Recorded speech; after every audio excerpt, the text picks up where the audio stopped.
All right, so it's been a bit since I did an update video.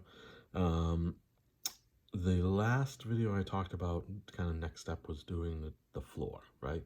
Tiling the floor. So I've been building a few days now, so this is kind of, probably 3 days since the last video. And this is what I ended up with for the floor. So as you can see, we have lots of tiles on the floor. That's all finished off now. I finally raised the door, so now it's at this platform level. That was fun rebuilding that because I didn't realize I had to almost rebuild the whole side there to get that door up a couple. I thought it was just removing a few bricks. Nope. We added a fire extinguisher, right? We need a fire extinguisher. I've pared down the crates around the place because it just looked too busy when I was taking photos and stuff. I did end up going with this yellow stripe kind of underneath the platforms, and then no tiles under the actual platforms. So it adds that kind of contrast, and you can see through and stuff, to kind of see that the border goes around it and stuff. So for example, things like this is actually going to be where I put a 2x2 tile when it's at final setup, so that it holds these seams together, right? Because this is where two mills plates meet. And you'll see other ones over here and stuff, and over here, and we got our batterings on the front.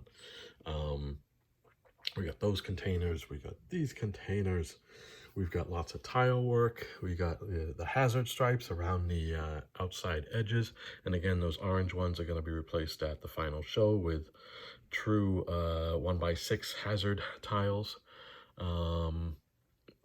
I didn't have any 1x2 hazard tiles, so I had to end up going up with just those ones. Just a regular plain yellow, which, it is what it is. Oh, well. But I ran out of 1x3 tiles in black. So I got lots of areas around here, for example, right there as well, where I need 1x3 tiles. And then the other thing I did to help conserve on the tiles is I started using these.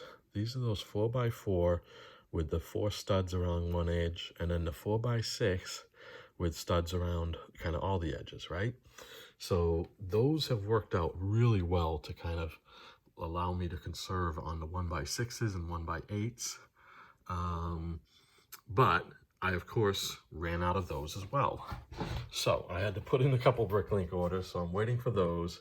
But I wanted to lay out as much as possible. So what I did is I got these white ones just kind of floating here so that they're easily replaced once I get the 4x6 black ones. So hopefully those come in a week or so. But I was able to tile as much as possible and get this looking really nice to kind of get a better idea of, how the floor looks in the final stage and stuff. And that's kind of why I removed some of the extra containers and stuff, because it just looked so busy, especially kind of in this area here. So I removed them all from there because it just distracted from it. It just made it too kind of confusing and stuff. But yeah, so here's where we ended up. We got our yellow stripe all along the edges of the floating platform, and that's both interior and exterior. So we got them in the interior area there. And then what else? So I think that was kind of the major updates, was doing the floor, and that took a while to kind of plan out and make sure that, I put the right spots, put the right tiles in the right spots, and planned for all the different damn seams and stuff, because we got a seam running right down the center over here, and the same with the seams going across here. I couldn't do the 4x6s or the 4x4s, so I had to make sure I planned accordingly for that. So that is where this update ends. It's looking really, really nice, I like. So I'll give you kind of more of an overview. So that's kind of the overview of it. And yeah, I need those 1x3 tiles, damn it. Okay, so till the next one, bye.